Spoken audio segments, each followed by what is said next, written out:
నిన్న ఏదో వీళ్ళు వచ్చి టైంపాస్కి మీ పైన ఏదో కోపంతోనో లేదా మీ పైన ఏదో ద్వేషంతోనో వాళ్ళు వచ్చి మీ షూటింగ్ని అయితే ఆపలేదు.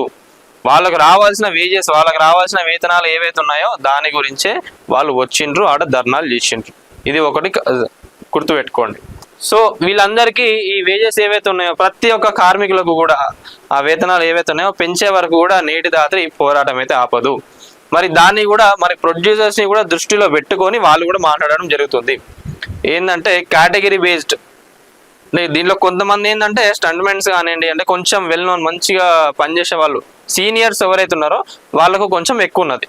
ఇప్పుడు సపోజ్ డైలీ ఎగ్జాంపుల్గా ఒక ₹1,00,000 డైలీ ఒక స్టంట్మెన్కి ఇస్తారు అనుకుంటే వాళ్ళకి ఏంటంటే 30% పెంచితే 30,000 అవుతుంది. అది బర్డెనే ప్రొడ్యూసర్కి.